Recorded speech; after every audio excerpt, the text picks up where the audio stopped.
Bonjour à tous, c'est Brian de DevTheory et aujourd'hui, exceptionnellement, je vous publie une édition des actualités de la semaine sur YouTube. C'est un format que je fais tous les lundis, donc tous les lundis, je fais une vidéo sur la veille technologique du JavaScript et je l'envoie aux membres du club DevTheory. Vous pouvez retrouver le lien pour rejoindre ce club juste en dessous en description.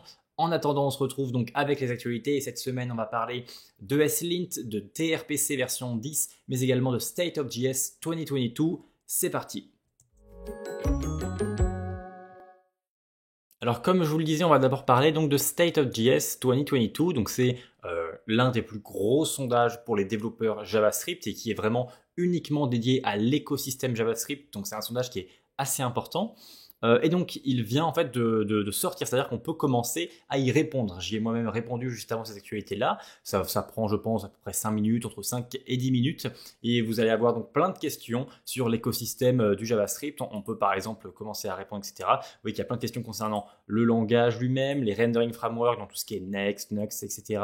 Le mobile, le desktop, nos repo tools, bref, énormément de choses concernant l'écosystème du JavaScript. J'ai personnellement répondu et on peut apprendre quelques API, notamment dans Browser's API que je ne connaissais pas et que j'ai appris à travers ce sondage. Donc voilà, je vous conseille d'y répondre, State of JS 2022, de cette manière-là. D'ici quelques mois, normalement en janvier, eh bien, on aura les résultats et on pourra donc analyser tout ça ensemble. Deuxième actualité cette semaine, eh bien, c'est celle-ci. Complete Rewrite of ESLint. Donc ça veut dire quoi? Ça veut dire que ESLint prévoit, les maintainers de ESLint prévoient de réécrire totalement ESLint. Pourquoi ça? Parce que ça fait déjà quasiment plus de 10 ans que ESLint existe, qu'il a commencé à être créé donc en 2013. Et donc, le code JavaScript a pas mal changé en 10 ans, comme vous pouvez vous en douter. Et donc, eh bien, ils veulent réécrire tout ça pour que ce soit plus moderne et plus performant et que, voilà, que ce soit mieux pour le futur, tout simplement, de SLint. Et franchement, ils prévoient des choses qui sont très, très intéressantes. Donc déjà, la première, c'est Complete Rewrite, Completely New Code Base. Donc, ils prévoient de créer carrément un nouveau repository, mais qu'il n'y ait aucun breaking change. Donc, ça veut dire que cette nouvelle version, cette réécriture, n'entraînera aucun breaking change à l'instant où vous switcherez de l'une à l'autre. Ça, c'est très important et c'est une bonne chose. Ils veulent également qu'il y ait du type checking, mais pas via TypeScript. Ça veut dire que ils feront des types, mais via du JavaScript vanilla avec JSDoc. Vous savez, JSDoc, c'est cette documentation de commentaires qui permet d'ajouter notamment des types en fait à travers les fonctions ou à travers les classes, etc. Donc ça, via les commentaires. Et après, la commande TSC peut lire ces commentaires JSDoc.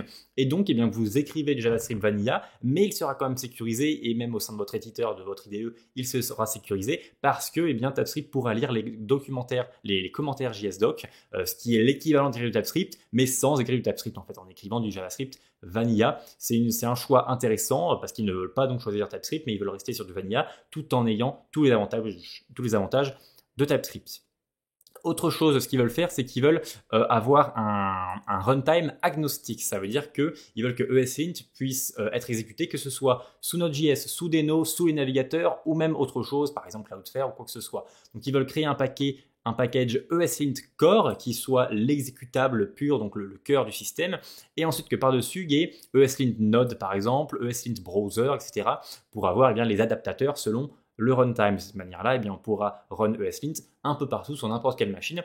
Et ça, c'est une bonne chose parce que dans le futur, il y aura de plus en plus de codes qui seront écrits directement via, par exemple, vscode.dev. Vous avez vscode.dev, c'est VS Code, mais depuis votre navigateur. Et donc, de cette manière-là, vous aurez ESLint qui s'exécute directement via votre browser, en fait, sans avoir besoin de passer par un serveur externe, etc. Donc, c'est intéressant.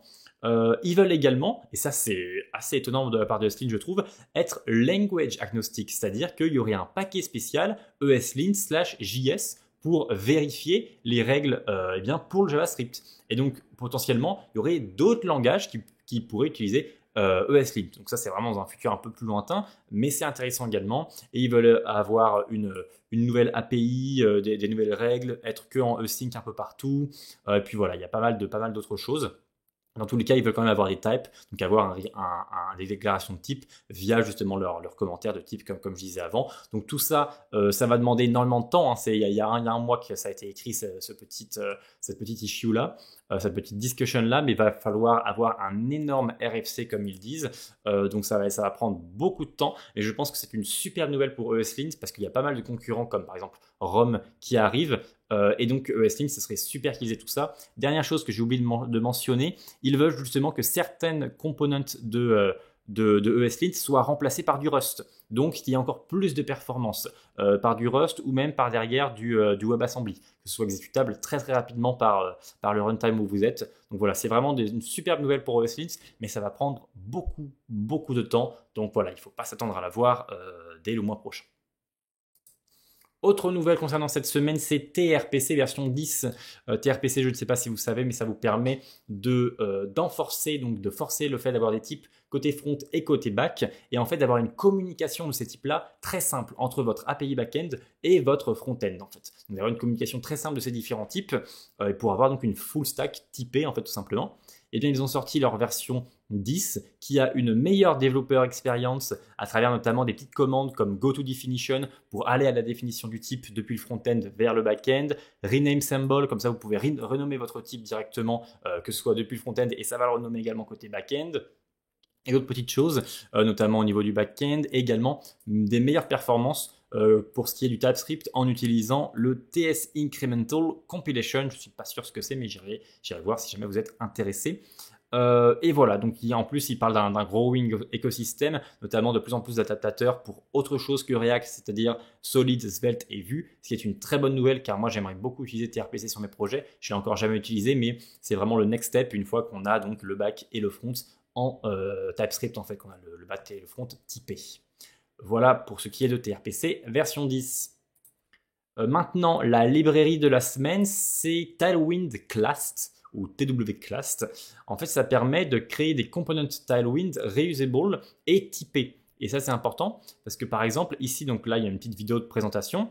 Donc, vous importez button depuis votre component button. Et c'est en fait ça, c'est button.tsx. Et vous voyez qu'en fait, vous importez classed ici depuis donc, cette librairie-là. Et ensuite, vous utilisez classed à travers les librairies, à travers les classes Tailwind. Donc déjà, ça vérifie si vos classes, elles existent bel et bien dans Tailwind. Et ensuite, vous pouvez créer des variants en fait. Par exemple, là, il y a un variant de couleur. Et vous pouvez pouvoir écrire un autre variant. Et ensuite, eh bien, dans votre component, directement, vous allez pouvoir écrire des props qui vont sélectionner les variants en question. En fait. Donc, c'est vraiment un component Tailwind ici que vous créez. Ce n'est pas autre chose, c'est vraiment un component spécial Tailwind où vous lui mettez des default variants si jamais on ne lui donne aucune prop à l'arrivée. Mais si jamais on lui donne des props, eh bien, ça va utiliser les props en question. Par exemple, secondary, donc ça utilisera BGGRE500 ou TextWhite, etc. Vous voyez là, secondary, il est utilisé. Et on a donc, c'est typé bien sûr. Donc si vous mettez quelque chose qui n'existait pas, il va vous dire non, c'est pas possible. Donc c'est intéressant, c'est une petite librairie intéressante que j'ai trouvée, qui pour l'instant ne fonctionne que sur React ou en natif JavaScript, mais bon, c'est pas top, donc c'est surtout pour React pour l'instant. Enfin, l'article de la semaine cette semaine, eh bien, c'est un article pour optimiser vos applications Vue.js. Alors, ça répète un peu ce que vous avez pu voir à droite, à gauche, mais c'est toujours intéressant de savoir ça, notamment les petites commandes au niveau de Vite, mais aussi le fait d'utiliser la Composition API, d'avoir des dependencies que vous n'ayez pas à installer toute la dépendance en elle-même, mais que vous installez uniquement ce dont vous avez besoin. Comme ça, il y a un tree checking qui est possible. Et bien, vous avez moins de code côté client. Également, les imports dynamiques. De cette manière-là, vous utilisez l'import uniquement quand vous en avez besoin, quand l'utilisateur fait une certaine action, par exemple, du lazy loading de vieux routeurs, des async components. Bref, c'est un bon article pour se rappeler un peu toutes les bonnes pratiques pour optimiser une application Vue.js, si jamais cela vous intéresse.